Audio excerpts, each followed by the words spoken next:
Bueno, buenas tardes a todos. Bienvenidos a este encuentro virtual, este segundo encuentro virtual con Fabio Jurado, organizado por Santillana Plus. Espero que hoy estén muchos profesores conectados. El encuentro pasado, que fue hace 15 días, tuvimos más de 900 profesores. Espero que hoy también estén muchos de ustedes conectados. Muchos también nos han enviado ya varias preguntas que iremos intercalando con las que yo he preparado para hacerle a Fabio. Antes de entrar en materia, les digo que por su participación en Twitter o en Facebook, en los numerales Foro Virtual Santillana Plus y Lectura en Casa, pueden ganarse uno de 5 libros que vamos a regalar a los que participen más, a los que estén muy pilos ahí. Se trata del libro Ensayos Literarios, una antología que hicimos para Lo que leo con, la hizo en realidad la selección y el prólogo la hizo Fabio Jurado, y justamente pues es un libro que, dado este encuentro de hoy, pues les va a interesar muchísimo. Así es que pilas a participar con los numerales Foro Virtual Santillana Plus y Lectura en Casa. Para los que no estuvieron en el encuentro anterior y no conocen mucho a nuestro invitado, de todas maneras tengo que hacer un breve resumen de su trayectoria profesional. Fabio es licenciado en Educación con énfasis en Literatura por la Universidad Santiago de Cali. Es maestro en Letras Iberoamericanas y doctor en Literatura por la UNAM, por la Universidad Nacional Autónoma de México. Ha sido profesor en el Departamento de Literatura de la Universidad Nacional e investigador en el Instituto de Investigación en Educación de la misma universidad. Hizo parte del Grupo Académico Internacional de México en el campo de la educación básica en 2013. Ha sido profesor visitante en universidades de Chile, México y Guatemala, conferencista en México, Chile, Rusia, España, bueno, en varios países, por supuesto en Colombia. Y es autor de muchísimos libros, entre ellos Investigación, Escritura y Educación, por supuesto el que les mencioné antes, el de ensayos literarios, la lectura en las escuelas de la periferia, la lectura crítica para el pensamiento crítico. Es coautor del libro Las máscaras de la educación y el poder del lenguaje. Es coautor de un libro que no mencioné en el encuentro pasado y que es muy importante para la charla de hoy, que se llama Lectores o Leedores, que escribió junto con otros 4 autores más o 3 autores más, publicado por la Universidad Nacional. Es editor y coautor del libro Pedagogía, Lenguaje y Democracia y ha publicado numerosos artículos para revistas nacionales e internacionales sobre literatura y educación. Buenas tardes, Fabio. Bienvenido. ¿Qué tal? Pues muchas gracias a Santillana y lo que leo. Yo no te escucho, Fabio. Con los docentes.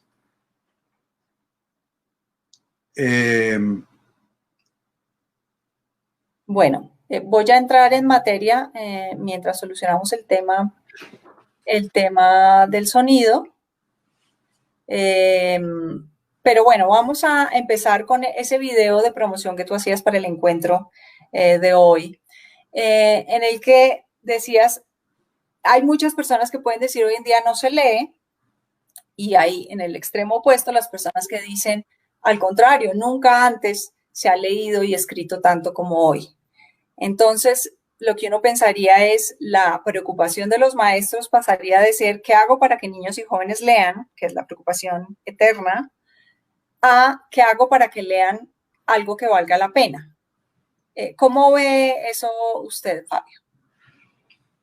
Bueno, en primer lugar, señalar que el tema de la lectura crítica, con este nombre, es más del siglo XX, pero mucho antes, desde el siglo XVI, para detenernos en un momento histórico, ya un filósofo, pensador de origen italiano, León Hebreo, en un libro que se llama Diálogos de Amor, que precisamente tiene la estructura platónica del diálogo, ante la pregunta que Sofía, que es su interlocutora, de cómo comprender la manera como los seres humanos interpretan los textos, él señala cómo hay 3 movimientos que todo lector realiza al interpretar un determinado texto. De un lado, él habla explícitamente de la literalidad, de la lectura literal, que consiste en simplemente identificar los hechos notables, digamos como los significados primarios, locales en los textos que se leen, como reconocer la fábula como hecho narrado, si se trata de una narración, pero dice que los lectores que realizan este ejercicio se divierten, pero no plenamente como lo hacen quienes, además de hacer la lectura literal, pueden inferir significados a partir de esa lectura inicial, que sería pues mostrar a un lector que comienza a navegar en los ámbitos inferenciales del texto.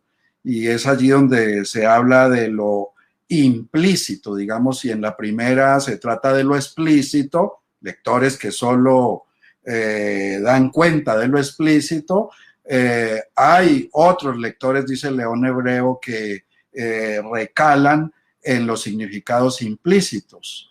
Pero dice también que muchos lectores se quedan allí y no logran avanzar, quizás porque no tienen los acervos culturales necesarios para penetrar a lo que él llamará la médula del texto, que es donde identificamos la lectura crítica. Entonces, digamos que hay 3 movimientos allí inherentes al lector, que así lo llamó luego, ya en el siglo XX, Pedro Salinas, en ese clásico libro que se llama El Defensor, donde distingue entre leedor y lector.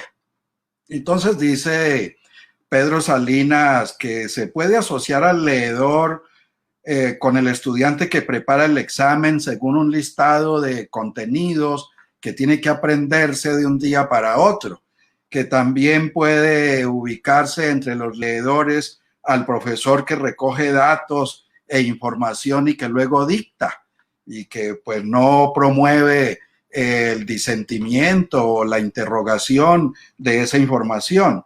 Pero es el caso también del funcionario que sigue de manera unilateral las instrucciones dadas allí en la oficina de trabajo, como también podemos decir es el caso del ciudadano que atiende solo los titulares de prensa o que escucha noticias en las estructuras meramente superficiales de lo que informan y nunca se plantea preguntas respecto a esos discursos, como en este caso los titulares de prensa. Entonces, habría muchos casos para ubicar al leedor. El leedor es el sujeto alfabetizado, es decir, sabe firmar, sabe leer avisos, sabe leer las facturas, sabe elaborar cuentas de cobro si lo requiere, pero no es aquello que Pedro Salinas ubicó en el campo de la lectura o del lector cuando habla de una experiencia como noble ejercicio del intelecto, la lectura como noble ejercicio del intelecto. El esquema pues permite mostrar este movimiento de los tres modos de leer. Aquí nos compromete mucho como educadores y no solo a los maestros, sino también a las familias, cómo lograr el ingreso a la médula del texto, es decir, ese encuentro entre el lector que trabaja con el texto sin afanes, con toda la atención que ello requiere, y la atención implica volver a releer pasajes que se le han borrado y entonces vuelve sobre el texto y conecta de nuevo lo que se va representando a través de este encadenamiento de las palabras que constituyen un determinado texto. Digamos que en la médula están las ciencias. En la médula están las ciencias naturales, está la historia, la geografía, la filosofía, está igualmente la química, la educación física, los deportes. Todo aparece según sean las características del texto en esto que llamamos la médula, o lo que León Hebreo llamó los sentidos alegóricos, que constituyen lo que Humberto Eco llamará la enciclopedia del texto, que tiene que encontrarse con la enciclopedia del lector, porque todo texto comunica saberes, comunica conocimientos, no de manera directa, para el caso de los textos literarios o filosóficos, sino de una manera figurada, para el caso sobre todo de los textos literarios. Y entonces el lector los descubre cuando persiste en ese trabajo que va de la corteza exterior a la corteza intrínseca y de ahí a la médula, que es como el alimento fundamental del texto.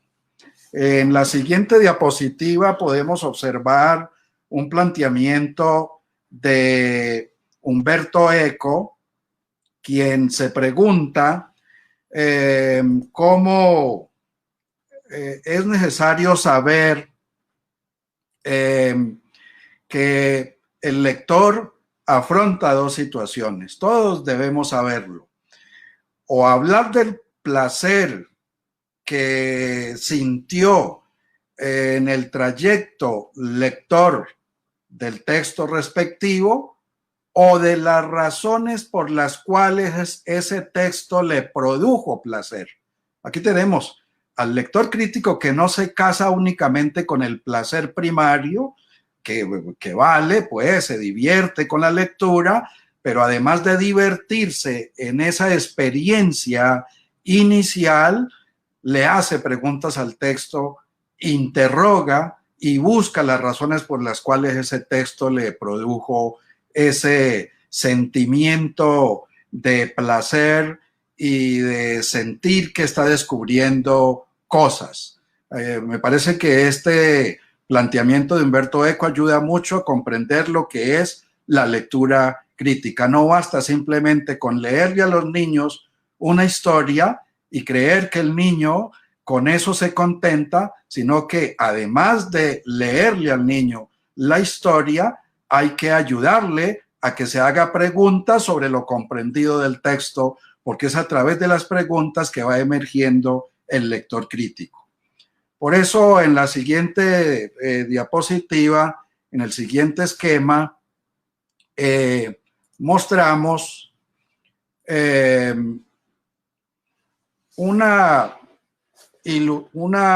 ejemplo, una ilustración, como un ejemplo entre tantos, un caso entre tantos. Es muy recurrente la historia de Caperucita Roja en la iniciación lectora de los niños. Aún desde la cuna se les lee cuentos de origen folclórico, popular, tradicional, como Caperucita Roja, y a partir de la escucha de estas historias se van formando los lectores, incluso los lectores críticos. Es decir, los lectores críticos no están necesariamente determinados por el nivel de escolaridad, si bien el nivel de escolaridad aporta, pero desde la cuna, sin ir todavía a la escuela, ya los niños cuando escuchan hacen preguntas a esos universos que logran interpretar a través de la escucha, y entonces tenemos que hablar de lectores escuchas. O sea, el lector no solo es el que interpreta un texto construido con palabras, sino también aquel que interpreta un texto a través de la oralidad o de la escucha, y por ahí es donde se va formando el lector crítico. Y aquí tenemos entonces lo que podría servirnos de referente para considerar preguntas que se han planteado en este foro, que leí algunas, como las relacionadas con el proyecto lector. Digamos que aquí observamos cómo hay un texto canónico de lo que se llama la literatura para los niños, como es Caperucita Roja, que es el resultado de una elaboración escrita que hizo un etnógrafo como Perrault, que recogió historias orales en Francia y las adecuó a la escritura. Y un texto como este ha dado lugar a múltiples textos.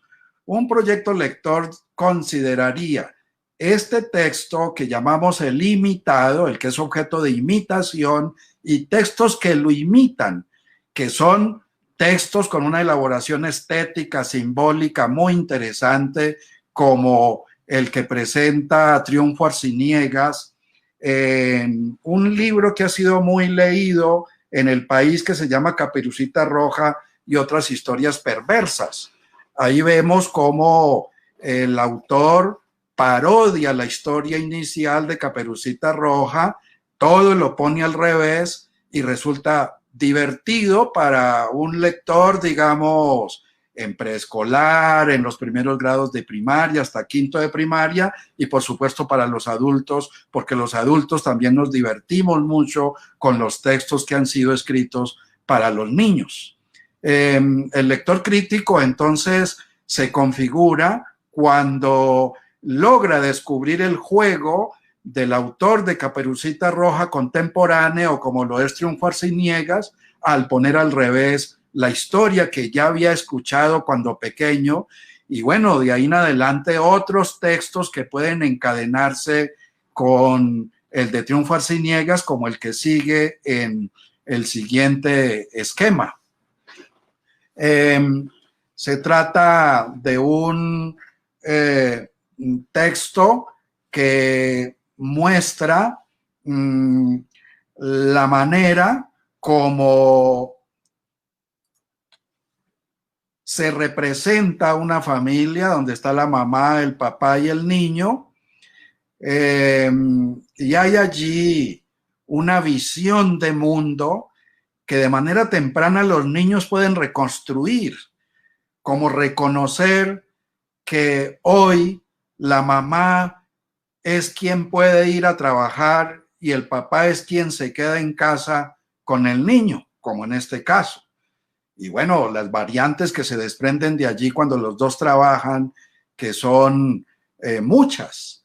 Vale la pena señalar la importancia de la representación iconográfica en esta etapa inicial de la lectura crítica, es decir, el dibujo como tal sobre el cual el niño lector puede pronunciarse, puede encontrar relaciones de simetría en el modo, por ejemplo, como se representa a los personajes en la narración ilustrada.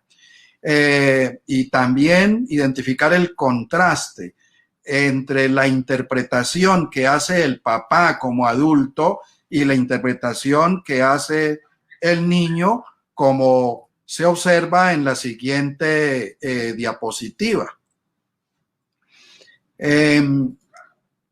Aquí, como ustedes pueden observar, el lector adulto que le cuenta la historia al lector infantil niño construye una representación del personaje tal cual como aparece en la versión inicial, que aquí es objeto de imitación, y por otro lado el niño apoyándose en experiencias vividas en la casa a través de otros materiales o de la televisión, construye una analogía en donde ya la heroína no camina por el bosque, sino que vuela como si fuese una superheroína, como en este caso. ¿Quién descubre el contraste entre una y otra imagen?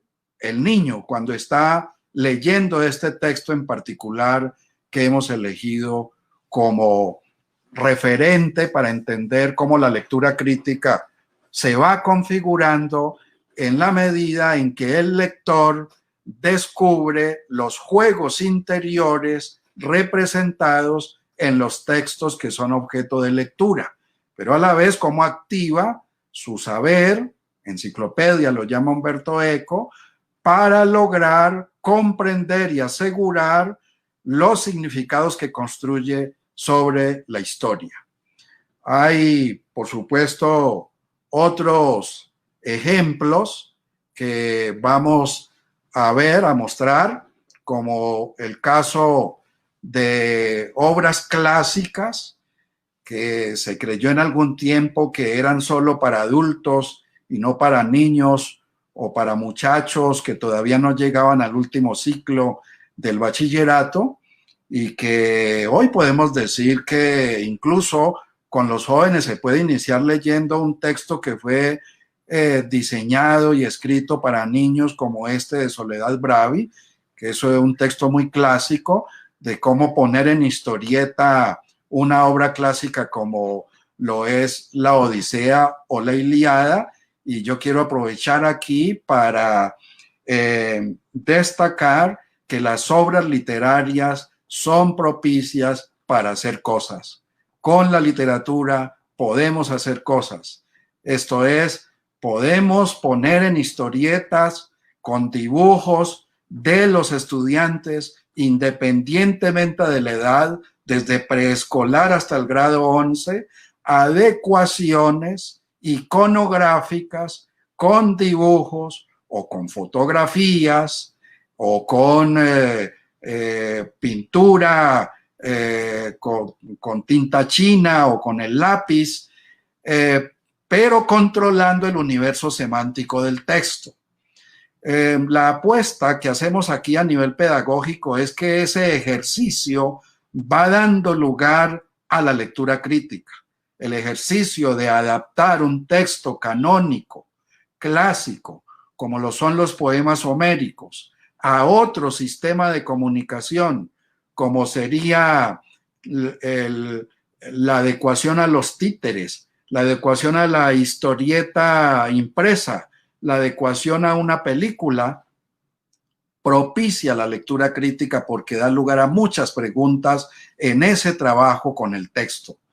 Se trata pues de hacer cosas con la literatura para asegurar la lectura crítica. Bueno, podemos hablar aquí también de proyectos editoriales que se pueden construir desde dentro de los colegios con los estudiantes. Ellos pueden elaborar sus libros. El siguiente ejemplo nos muestra cómo se ilustra con dibujos pasajes de la Odisea, como está allí mostrado. Esto podría, insisto, ser objeto de trabajo con los estudiantes en el marco de un proyecto editorial para destinatarios lectores de diversas edades, porque tanto los niños se divierten al leer este tipo de género como los adultos igualmente.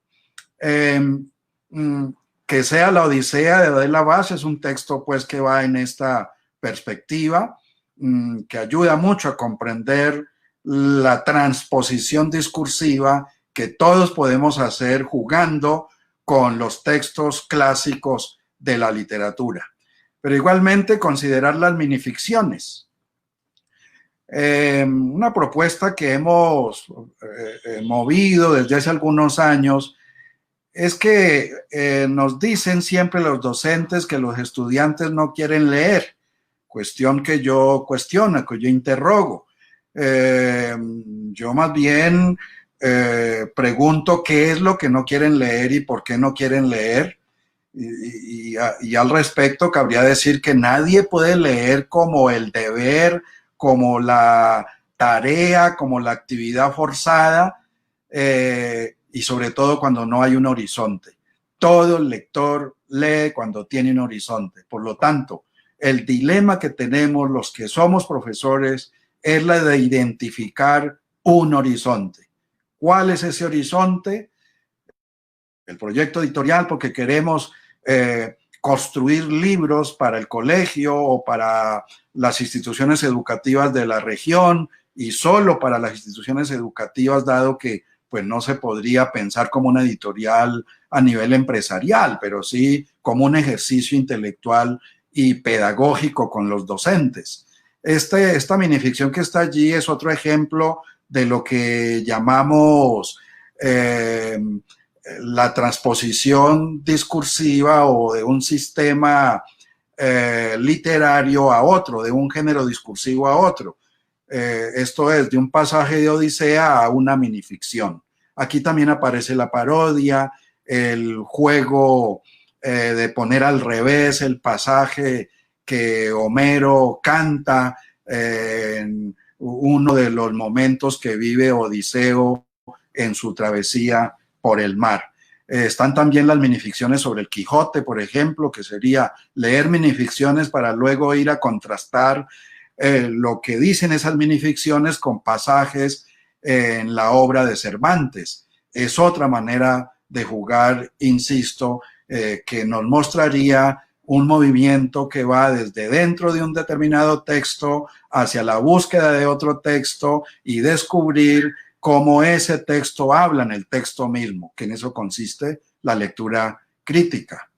Pero es importante considerar igualmente que hay textos literarios que explican conocimientos.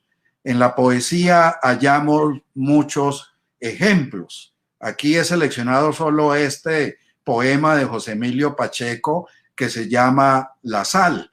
Todo el poema está dedicado a explicar el origen de la sal y cómo está constituida la sal, pero más allá de ese conocimiento que podemos constatar en las ciencias naturales, hay otros conocimientos vinculados con los correlatos sociales, con la historia de la humanidad, con representaciones sagradas, como es la sal, en tanto que motivo religioso para los católicos, por ejemplo. Si quieres analizar su ser, su función, su utilidad en este mundo, tienes que verla en su conjunto. La sal no son los individuos que la componen, sino la tribu solidaria. Sin ella, cada partícula sería como un fragmento de nada, disuelta en algún hoyo negro impensable. La sal sale del mar, eso es espuma petrificada, es mar que seca el sol, y al final, ya rendido, ya despojado de su gran fuerza de agua, muere en la playa y se hace piedra en la arena. La sal es el desierto en donde hubo mar, agua y tierra reconciliados, la materia de nadie. Por ella sabe el mundo a lo que sabe estar vivo. Este poema nos puede extrapolar a textos de ciencias naturales, de filosofía, de teología, de antropología, y ahí tenemos pues como el juego con los textos en los que nos apoyamos para comprender la complejidad del texto artístico, literario, como en este caso, hace parte de la lectura crítica. Y muy rápidamente otros ejemplos para que pasemos a las preguntas del foro, porque estamos aquí para conversar sobre un tema tan interesante y a la vez tan difícil de acceder, como lo puedo observar en las preguntas que han llegado, pero sin duda no imposible de lograrlo. Ya para los muchachos, digamos, de bachillerato, que les encantan las novelas de misterio y las novelas policíacas o las novelas de ciencia ficción, pues también ese juego parecido que he mostrado con Caperucita y con Odisea se puede observar en el caso de las historias del detective Sherlock Holmes. Andrea Ferrari tiene 3 novelas que hacen parte de la colección Lo que leo, donde el protagonista es el detective, pero son muchachos, jóvenes, los personajes de estas 3 novelas. Y esto pues para referenciar estas 3 novelas, porque hay muchas en donde los protagonistas son muchachos de colegio, que también es de gran importancia frente a la pregunta que les proponemos a los jóvenes para que se entusiasmen por la lectura. Pues bueno, una ruta posible es la representación de la escuela. ¿Cómo aparece la escuela representada en cuentos, novelas y poemas?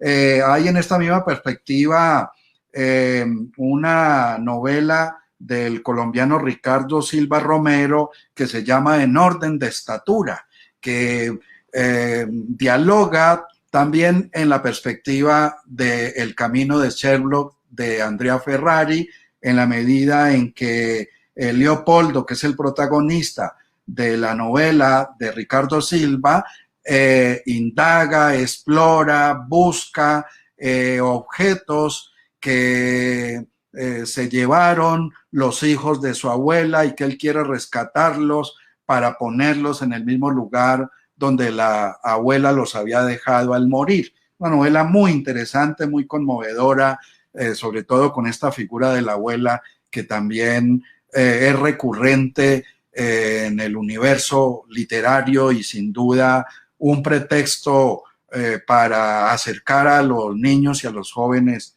a la literatura. Este es el esquema con el que representamos pues la relación entre la obra de Arthur Conan Doyle, El estudio en escarlata, que es el texto clásico, el texto imitado, y los múltiples textos, sean cuentos, poemas, novelas, ensayos, artículos que sobre esta obra se han escrito. Aquí es donde ubicamos pues el texto de Andrea Ferrari, los 3 textos publicados por Lo que leo. Y por último, pues destacar este esfuerzo que hicimos con Lo que leo Santillana, porque frente a la pregunta cómo lograr que los estudiantes asuman el rol del lector crítico y a la vez escriban de manera crítica sobre lo que se lee en el colegio o en la casa, pues yo le hice una propuesta a Santillana y con Jimena acordamos seleccionar ensayos relacionados con las obras más recurrentes en el trayecto de sexto al grado 11. Es un libro más pensado para el bachillerato. La premisa es que si es necesario escribir ensayos críticos, que de hecho lo es, pues para lograrlo hay que leer ensayos. Y entonces cabe preguntarnos hoy, ¿qué leemos de ensayos críticos para comprender lo que son los ensayos críticos que se ponen de manera recurrente como actividades de producción académica a los estudiantes? Y este libro trata pues de llenar ese vacío. Hay aquí ensayos sobre María, como el de Fernando Cruz Cronfrey y Margot Glantz, 2 ensayos sobre la novela María, que es una novela que mantiene su vigencia en la formación de un lector crítico, dado que es un texto desde el cual podemos comprender los contextos históricos del siglo XIX en el periodo esclavista en Colombia y todas las relaciones literarias que son evocadas desde esa novela por parte del protagonista Efraín. La novela Atala, por ejemplo, hace que el lector en un momento dado suspenda la lectura de María para leer una novela breve como Atala, dado que Atala como texto habla en la novela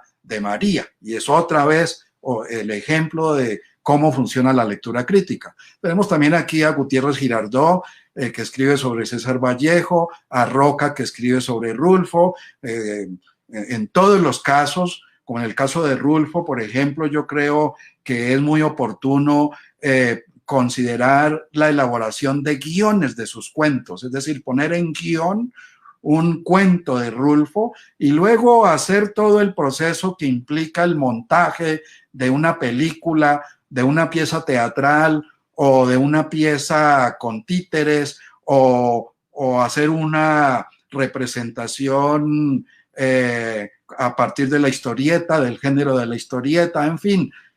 Hay muchos modos de trabajar con la literatura en esa perspectiva de lograr el lector crítico. Bueno, hay aquí también un ensayo de Marta Traba, de Hernando Valencia Gelkel, de Folkenin y de Jorge Salamea. El de Folkenin yo lo referencio mucho porque me ha permitido también mostrar cómo el ensayo crítico tiene como impronta la argumentación de parte del lector.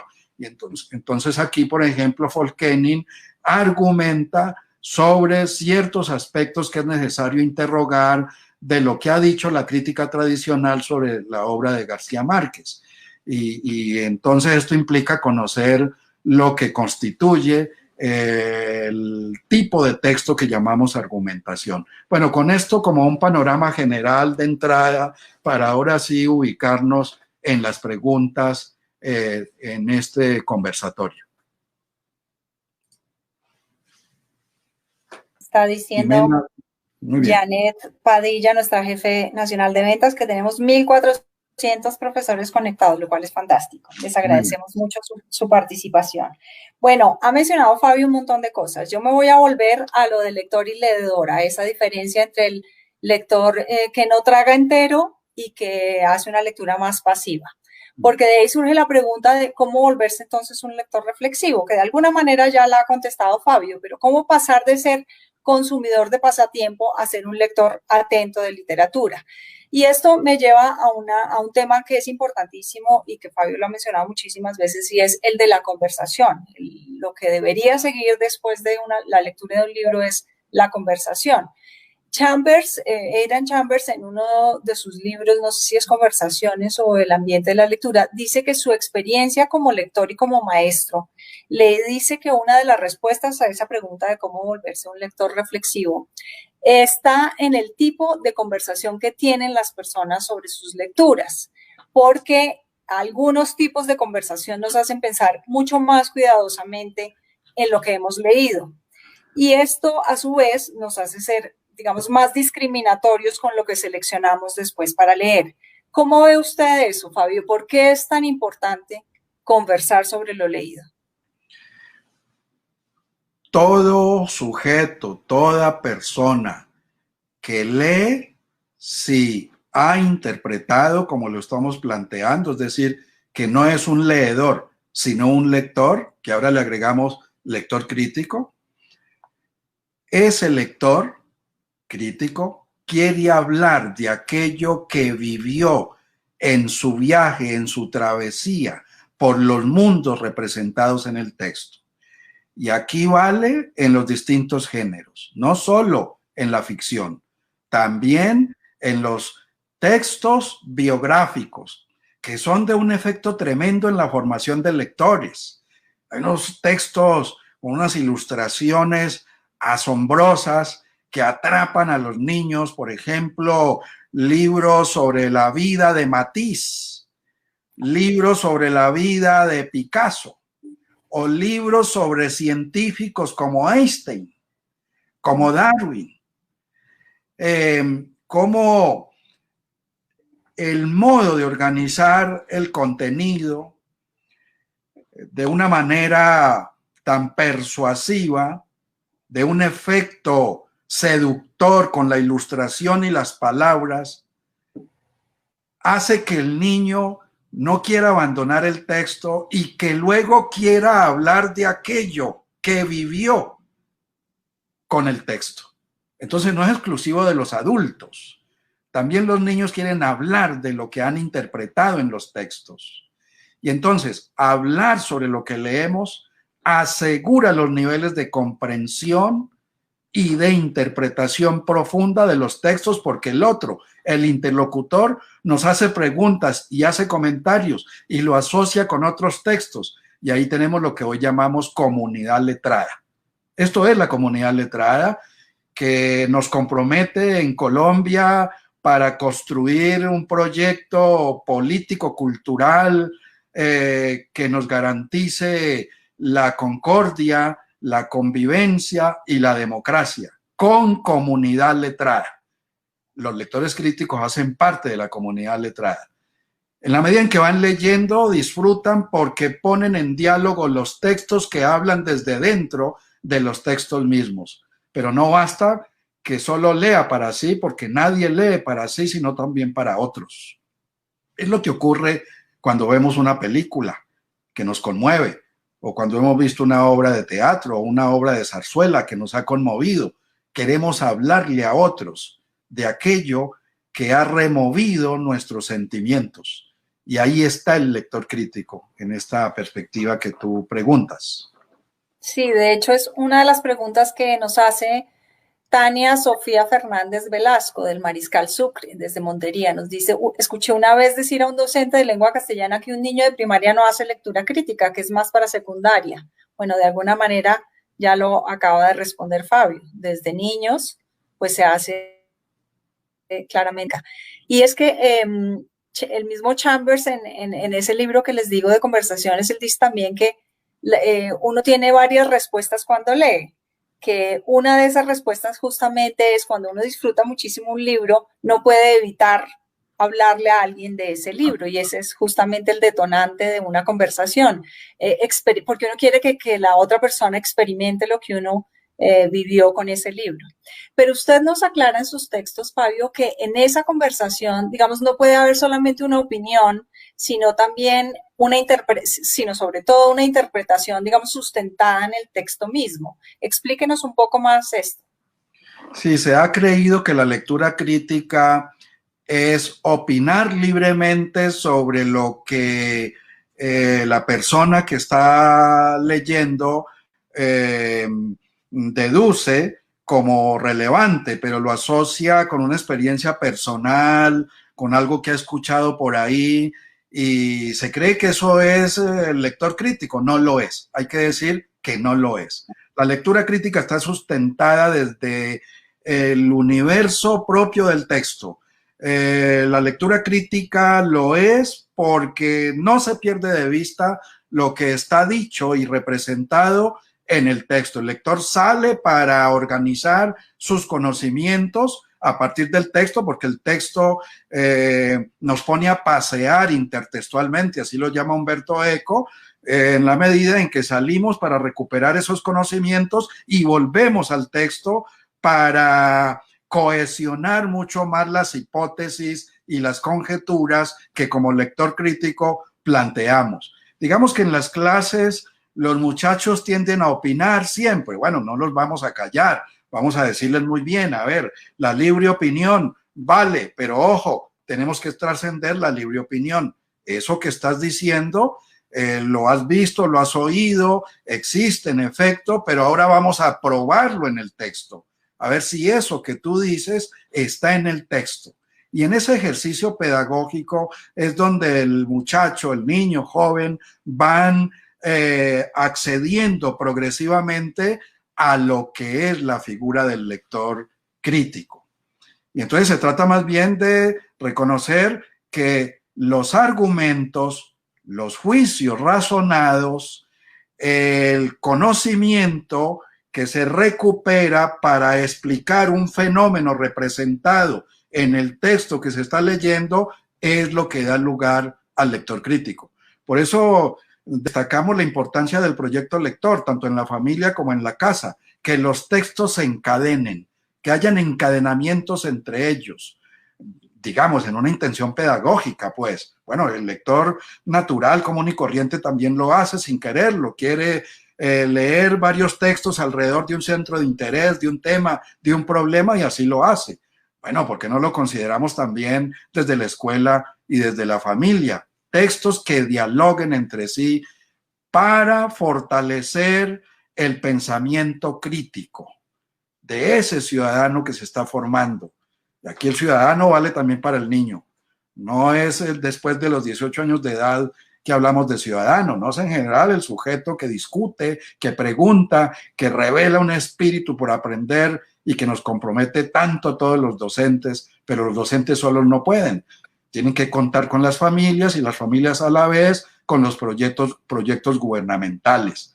Vale la pena aquí referenciar los proyectos que surgieron a nivel ministerial con el Ministerio de Cultura y el Ministerio de Educación. El Ministerio de Cultura, por ejemplo, con la colección sobre cultura afrodescendiente, que son libros maravillosos.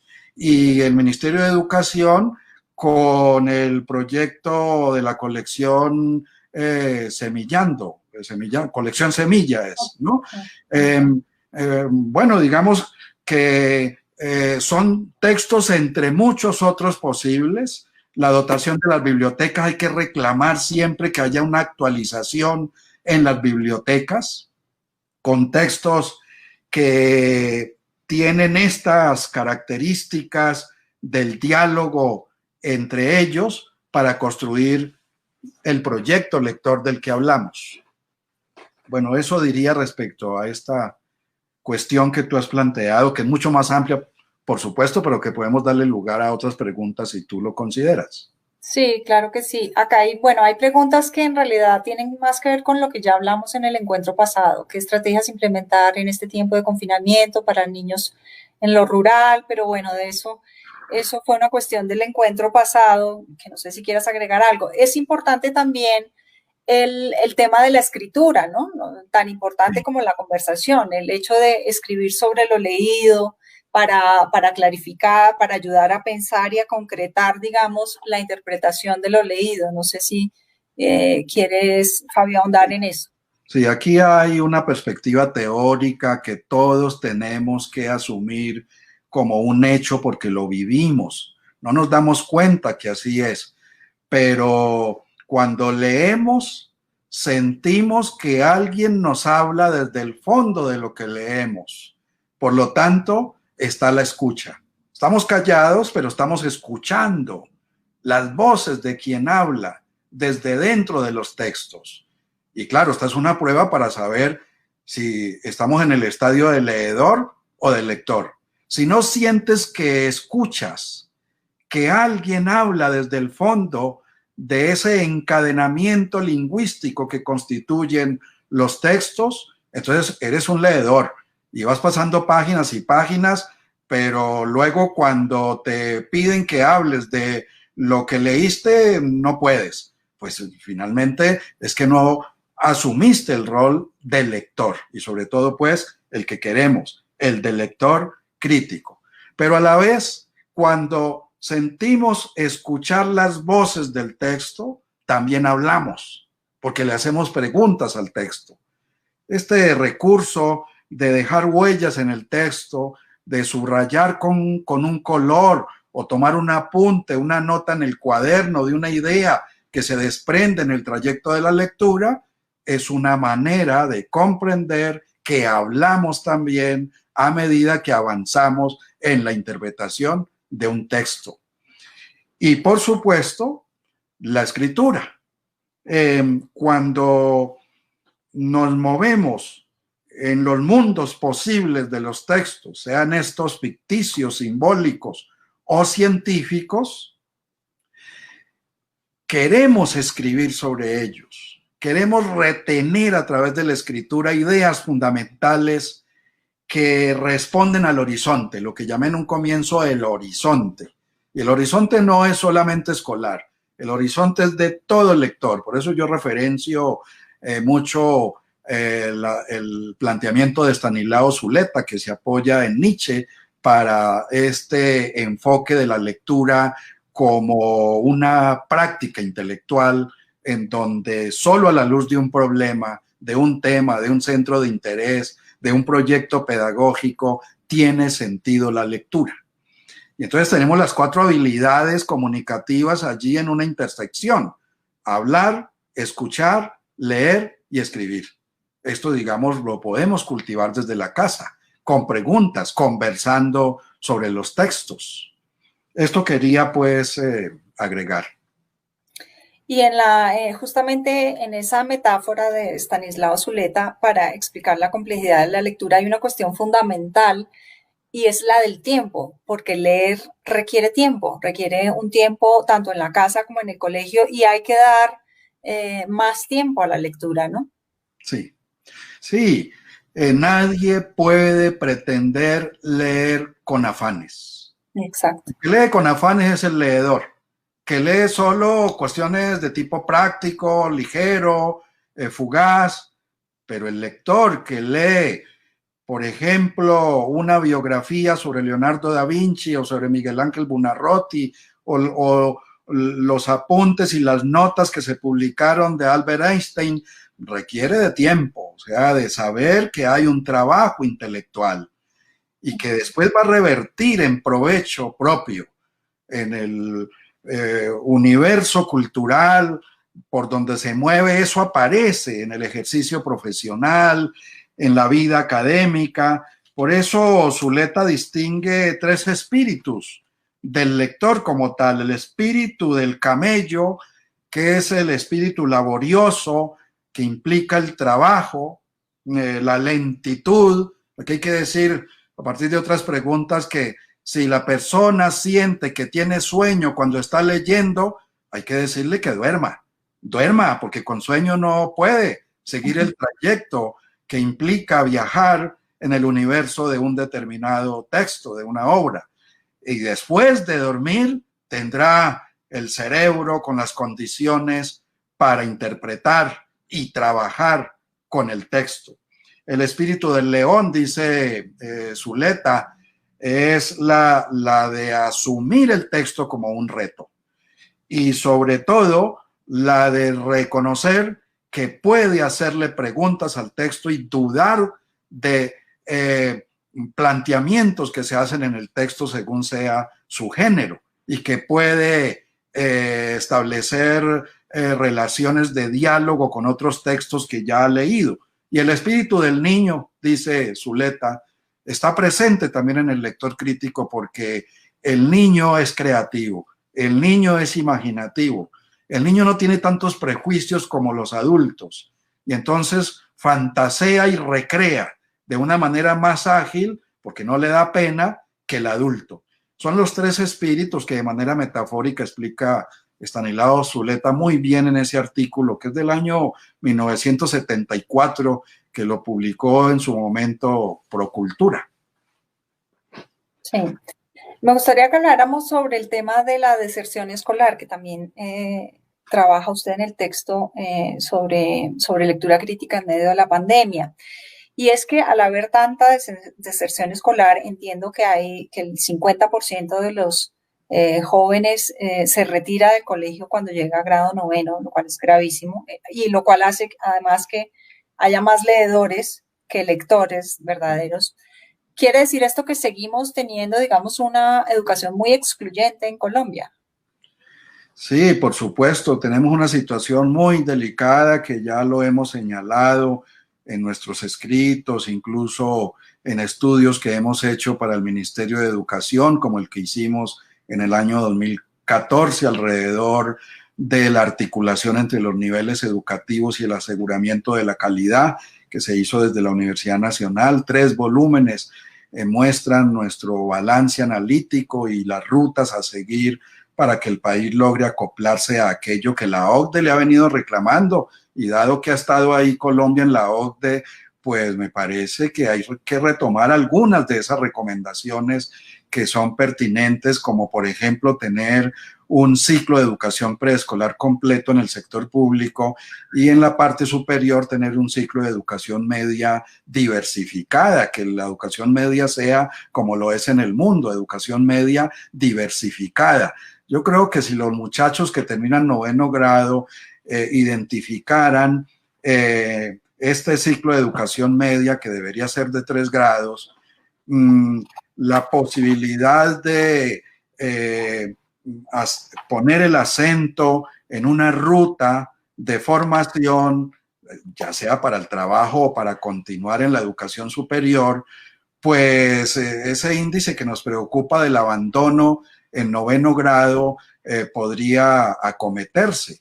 Pero mientras los jóvenes consideren que las mismas materias y áreas de 10º y 11 son las que ya vieron de 6º a 9º, ahí tenemos pues ese ruido, esa interferencia que es resistencia de los muchachos para continuar de manera completa en el sistema.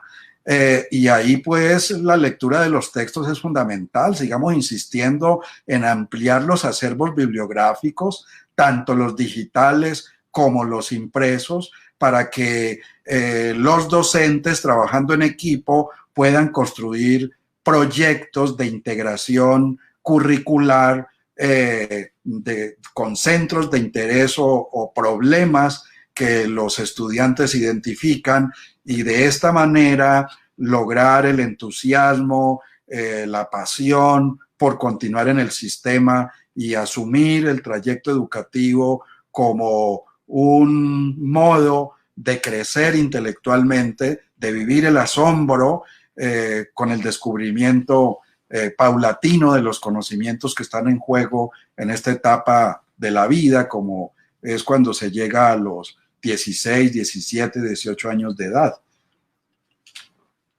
Bueno, ya tenemos que ir acabando y me dicen que les mencione que está la herramienta Mentimeter, en la que ustedes se van a encontrar una pregunta: ¿qué estrategia clave para fomentar la lectura crítica te deja este foro? Entonces ahí, escaneando ese código QR con sus teléfonos, pueden responder a la pregunta, que obviamente siempre nos sirve para mejorar este tipo de foros.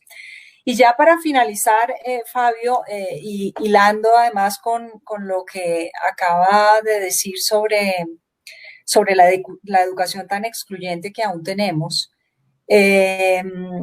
hay una parte del texto en el que usted dice que esta educación tan excluyente deriva también en violencias simbólicas o físicas. Me gustaría que desarrollara un poco más eso, digamos, que tiene que ver la lectura crítica con la violencia.